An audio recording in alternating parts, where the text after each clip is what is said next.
Last but definitely not least, I'll now hand it over to our very own Rutgers HSC External President, Prasiddha Sudhakar, and also President of Hindu Students Council, Arnav Kejriwal, to conclude today's landmark conference. Just a final reminder, you can always find the working definition of Hinduphobia on the Understanding Hinduphobia website, which is www.understandinghinduphobia.org. Prasiddha and Arnav, take it away. Thank you, Krishna. So I want to start off by thanking all of you that came to this conference to learn, to be an ally, to listen to, and to empathize with the Hindu students at Rutgers. Our experiences with Hinduphobia, especially over the past year, has opened up conversations we never thought we'd have amongst our HSC board, Hindu students in the Rutgers community, and beyond.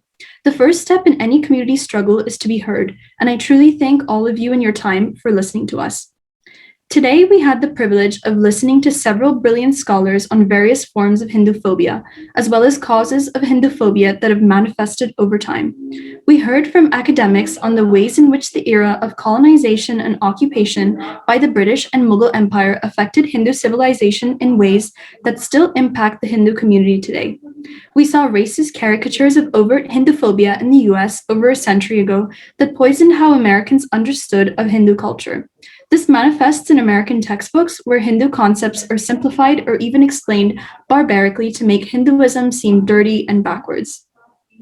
One such topic is caste, which is unfairly outlined as a flaw of Hinduism and thus a reason for many to outright reject our religion without any explanation needed. We learned the ways that the beautiful Hindu practice yoga, unity, gets appropriated, commercialized, and stripped of its indigenous value. Dr. Adluri and Bagchi eloquently shared how any concerns that our community brings up immediately gets labeled as Hindu fundamentalists as a way to silence our very topical concerns that virtually never have to do with India or politics. And lastly, we learned of Hindu genocides that many continue to deny to this day, while also learning that through the Armenian genocide, how denial can affect a community's psyche. Across campuses in the US, Canada, and even other Western countries, it's really easy to identify as Indian or part of the larger subcontinental diaspora. People love the food, the clothes, the movies, the music, the dances, but it's not easy to be a Hindu when so much misconceptions are tied to our identity. You might think the Hindu students see past all of this negativity, but most Hindu students, frankly, do not.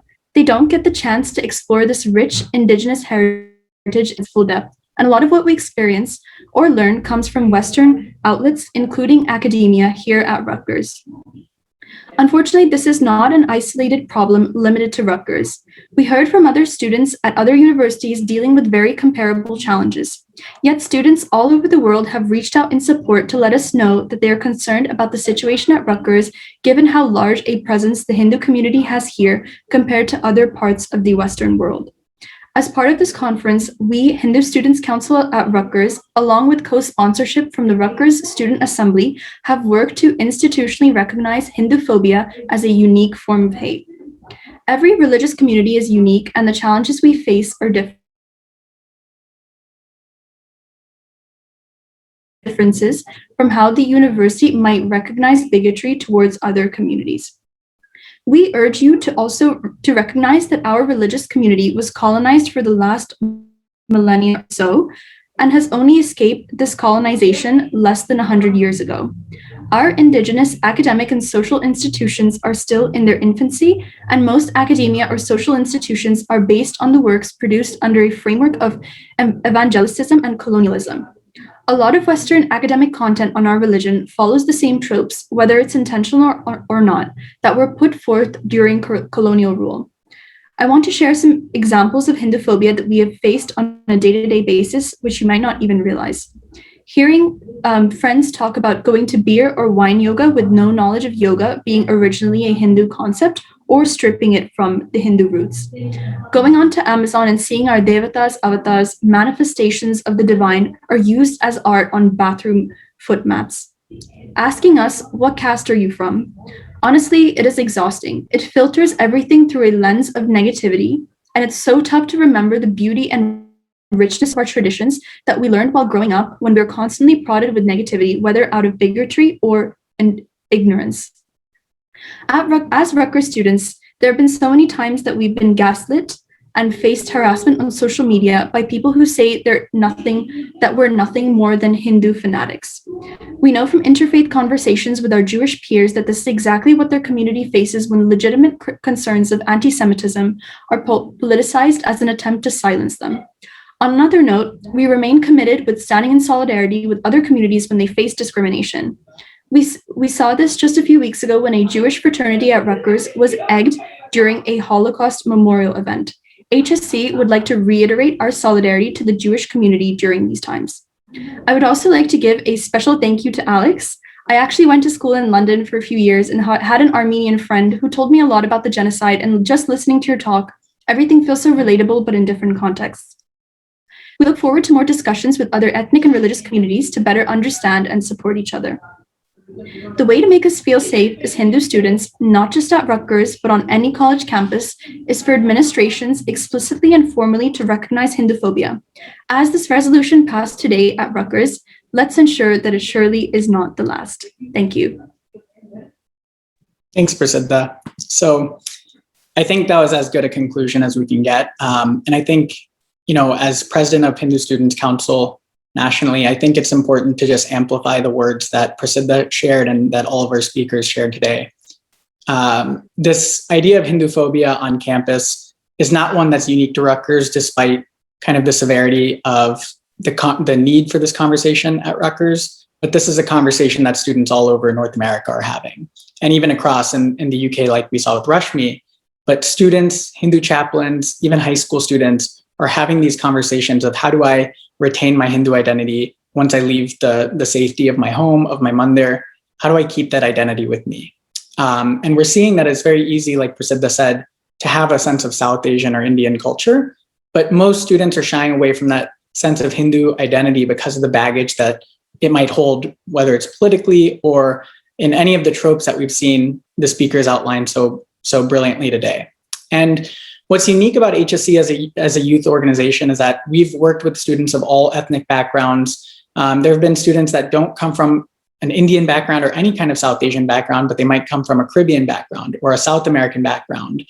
They might be Caucasian, right? They might be, rooted in the US, and they decide that there's something beautiful about Hindu Dharma, such as yoga or meditation or environmentalism, that they really attach to. And there's a lot of beautiful aspects of Hinduism that this Hindu phobia on campus really eliminates by filtering a negative lens that students no longer get even a chance to prod past that first layer of negativity, and they don't get a chance to really see the beauty of yoga or other beautiful indigenous knowledge systems.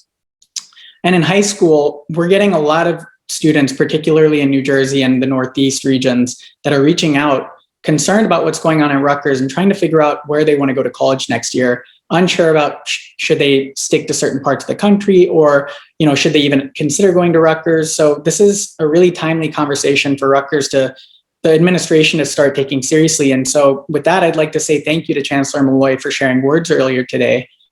We very much take your commitment to Hindu students and their safety very seriously. And it is a very tough first step for you and all of the administrators that came today to listen and really take a chance to hear what the Hindu community has to say about the bigotry that we face on an ongoing basis. And so we do want to thank you for taking that step.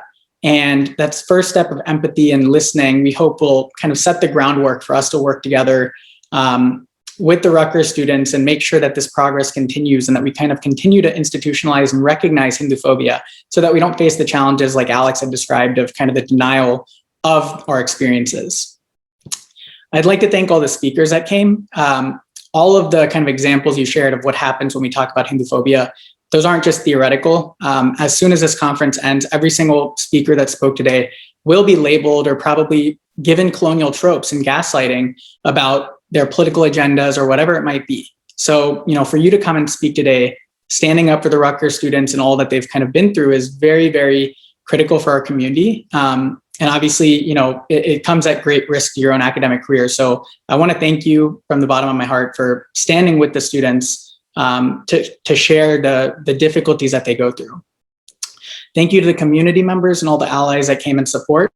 And I think we should take this knowledge from today's conference, take a deep breath, and finally we can come together to start tackling Hinduphobia together with this beautiful definition. And like Krishna said, just to recap, the Understanding Hinduphobia.org website has the full definition, and we're going to be uploading more resources there as we formalize and kind of solidify the definition. So this is not a one-time conference. This is going to be kind of an ongoing effort that all of us need to be a part of. But this is an amazing launching point. So with that, I'm going to do a few closing mantras. Om Sarve Bhavantu Sukhinah, Sarve Santu Niramaya, Sarve Bhadrani Pashyantu, Ma Kaschid Dukkha Bhag Bhaved.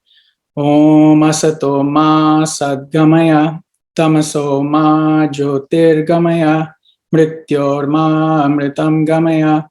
Om Purnamada Purnamidam Purnat Purnamudakshate Purnasya Purnamadaya Purnameva Vashishyate. Om Shanti Shanti Shanti. So just a quick English recap. The first, I read 3 ending mantras. The first one is our Shanti mantra, which asks that we all stay happy, find health, and find what is truly auspicious in the world. Secondly, we read a mantra that tells us, let's go from evil to goodness, from darkness to light, and from death to immortality. And then lastly, I read a closing prayer that is almost like a poem. It tells us that which is complete is complete. And when we take something from the completeness remains complete.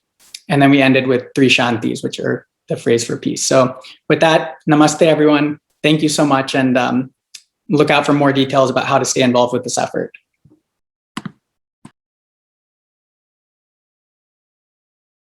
For the latest on our YouTube channel, click subscribe and hit the bell icon for alerts on new content. Remember to like, comment, and share our videos. For more about HSC, you can visit the social media handles listed below.